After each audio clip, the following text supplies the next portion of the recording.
हिंगोली जिल्ह्यातील आदिवासी विद्यार्थ्यांना 4 वर्षांपासून शिष्यवृत्ती मिळालेली नाही। मुख्याध्यापकांनीच या पैशांवर डल्ला मारल्याचा आरोप आता करण्यात येतोय। पाहूया।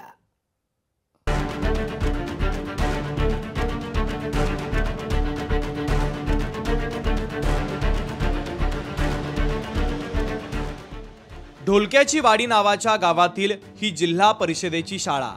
या शाळेत सध्या मोठ्या प्रमाणात विद्यार्थी शिक्षण घेत आहेत। आदिवासी बहुल भागातील या शाळेत मोठ्या संख्येने आदिवासी विद्यार्थी आहेत। या विद्यार्थ्यांच्या प्रोत्साहनासाठी राज्य सरकारने सुवर्ण महोत्सवी शिष्यवृत्ती योजना सुरू केली। या शिष्यवृत्तीसाठी विद्यार्थ्यांकडून त्यांच्या पालकांकडून शाळेतील मुख्याध्यापकांनी शिष्यवृत्तीचे अर्ज भरून घेतले। 4 वर्षांपासून ही शिष्यवृत्ती विद्यार्थ्यांच्या खात्यावर जमा न होता थेट मुख्याध्यापकांनीच उचलल्याचा आरोप केलाय। तब्बल 6,38,000 रुपयांच्या शिष्यवृत्तीचा अपहार झाल्याची तक्रार सामाजिक कार्यकर्ते सतीश पाचपुते यांनी जिल्हाधिकाऱ्यांकडे केली आहे। 2018 पासून ते 23 पर्यंत या 4 वर्षांमध्ये 6,38,000 रुपये या विद्यार्थ्यांच्या खात्यावर वर्ग झाले नाहीत। याचं कारण असं आहे की संबंधित मुख्याध्यापकाने या पैसे या ठिकाणी विद्यार्थ्यांच्या खात्यावर जमा केले नाहीत। वारंवार तक्रार करून सुद्धा पालकांनी वारंवार तक्रार करून सुद्धा या ठिकाणी असणारे शिक्षण विभाग आणि जिल्हा परिषद या संदर्भात कुठल्याही प्रकारची कारवाई करताना या ठिकाणी दिसून येत नाही। शिष्यवृत्तीसाठी जिल्हा परिषद शिक्षण विभाग आदिवासी विभागाकडे आवश्यक रकमेची मागणी करतो। ती रक्कम आदिवासी विभागाकडून जिल्हा परिषदेच्या शिक्षण विभागाकडे दिली जाते। शिक्षण विभाग मागणी केलेल्या शाळांच्या बँक खात्यामध्ये ती रक्कम दिली जाते। पुढे ही रक्कम विद्यार्थ्यांच्या खात्यात जमा करणं अनिवार्य असताना देखील तसं झालं नाही। हो ना सर, शिष्यवृत्तीसाठी बोलतो तर ते आलीच नाही म्हणतात वरून। आम्ही काय कोणा दुसऱ्याला जाऊन भेटलो नाही आणि 4 वर्ष झालं का शिष्यवृत्ती एकाही वर्षी सरनं म्हणजे मुलीला दिली नाही।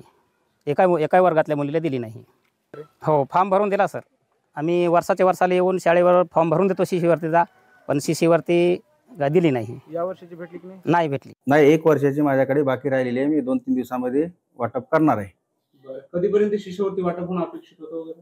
ऑगस्ट किंवा सप्टेंबर। वाटप नाही झाली काय? नाही, तयार आहे माझ्याकडे रेकॉर्ड वगैरे। या 2 दिवसांमध्ये मी हे करणार आहे। 2 दिवसांमध्ये विद्यार्थ्याच्या खात्यावर वर्गीकरण करण्यात येणार आहे। या शाळेत 4 वर्षांपासून आदिवासी विद्यार्थ्यांच्या शिष्यवृत्तीसाठी शिक्षण विभागाकडून दरवर्षी निधी वर्ग केला जातो, परंतु तो निधी शिष्यवृत्ती स्वरूपात विद्यार्थ्यांच्या खात्यामध्ये कधी जमाच झाला नाही। शाळेतील मुख्याध्यापकांनी ही रक्कम परस्पर उचलल्याचा आरोप गावकरी आणि काही सामाजिक कार्यकर्त्यांनी केला। आतापर्यंत आम्ही पंचायतमध्ये गेलो होतो, पण ते सांगितलं साहेबांनी की तुमच्या शाळेत शिष्यवृत्ती आम्ही देऊन टाकली, 3-4 वर्षात तुम्हाला देऊन टाकली, पण सरांना विचारलं त्याच्यामध्ये आम्हाला भेटलीच नाही। जोपर्यंत 6-7 लाख रुपये आमची शिष्यवृत्ती घेतली, त्यांनी दिली नाही हेडमास्टरने आम्हाला। कागदपत्र दरवर्षी आणून देतो शाळेवर, तर यावर्षी बोलावली होती कागदपत्र, मी स्वतः आणून द्यासाठी आलतो। तर एक शिक्षक म्हणला मला, असंच शिक्षकाला म्हणलं दरवर्षी कागदपत्र आणून द्यालो, शिष्यवृत्ती का आतापर्यंत भेटली नाही। ते सर म्हणले की बापा तुम्हाला शिष्यवृत्ती फॉर्म यावर्षी भरायचा की नाही? आम्ही भरायचा की नाही या शब्दात बोलले होते। याबाबत आम्ही जिल्हा परिषदेच्या शिक्षण विभागाला विचारण्याचा प्रयत्न केला, परंतु त्यांनी या संदर्भात बोलण्यास स्पष्टपणे नकार दिला। आदिवासी विद्यार्थ्यांना त्यांच्या हक्काच्या पैशांपासून वंचित ठेवलं जातंय, तरी देखील शिक्षण विभाग मुख्याध्यापकाला पाठीशी का घालतोय असा सवाल या निमित्तानं उपस्थित होतोय। या शाळेप्रमाणे अनेक शाळांमध्ये अशाच पद्धतीनं आदिवासी विद्यार्थ्यांच्या शिष्यवृत्तीत अपहार झाल्याची दाट शक्यता वर्तवली जाते आहे।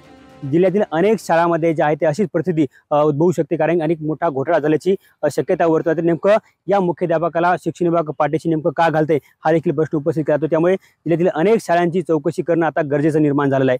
कॅमेरामन राजेश सोबत गजानन वाणी, लोकशाही मराठी, हिंगोली। लोकशाही मराठी, ऐका, पहा, जागरूक रहा।